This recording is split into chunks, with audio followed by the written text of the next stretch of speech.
सेठ रामलाल शहर के सबसे अमीर व्यापारियों में से एक थे।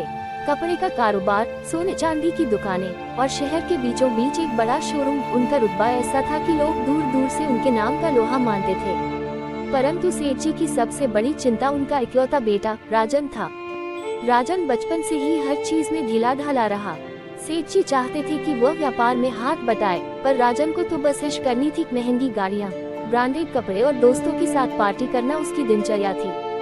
सेठ जी ने कई बार समझाने की कोशिश की, बेटा पैसा हमेशा नहीं टिकता, मेहनत करना सीख, यही तेरा असली विरासत है।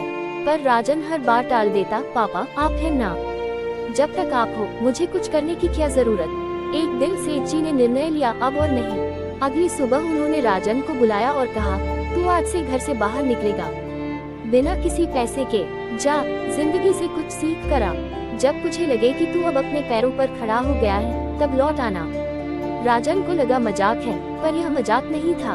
सेठ जी ने उसके सारे क्रेडिट कार्ड बंद करवा दिए, ड्राइवर हटा लिया और उसे सिर्फ एक जोड़ी कपड़े देकर घर से बाहर कर दिया। पहले दिन राजन इधर उधर भटका, पेट में भूख लगी पर जेब खाली थी।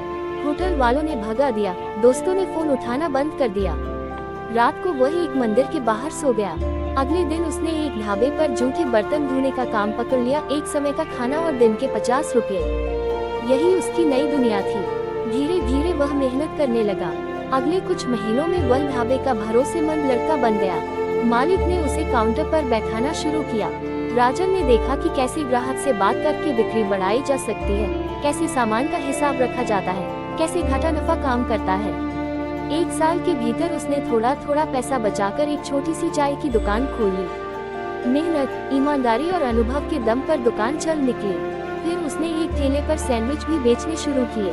अब राजन के अंदर का लड़का नहीं, बल्कि एक समझदार युवा व्यापारी जाग चुका था। 2 साल बाद वह अपने पुराने शहर लौटा। इस बार महंगी गाड़ी में नहीं, बल्कि एक सिंपल कुर्ते पायजामे में, आंखों में आत्मविश्वास और चेहरे पर संतोष। सेठ जी दरवाजे पर खड़े थे, आंखों में आंसू लिए। राजन उनके पास आया, पैर छुए और बोला, पापा आपने मुझे सबसे कीमती चीज दी, जिंदगी को समझने का मौका। अब मैं आपका बेटा नहीं, आपका उत्तराधिकारी बनने लायक हूँ। सेठ जी ने राजन को गले से लगा लिया। बेटा अब तू तैयार है, क्योंकि अब तूने दौलत की नहीं, मेहनत की कीमत समझी है।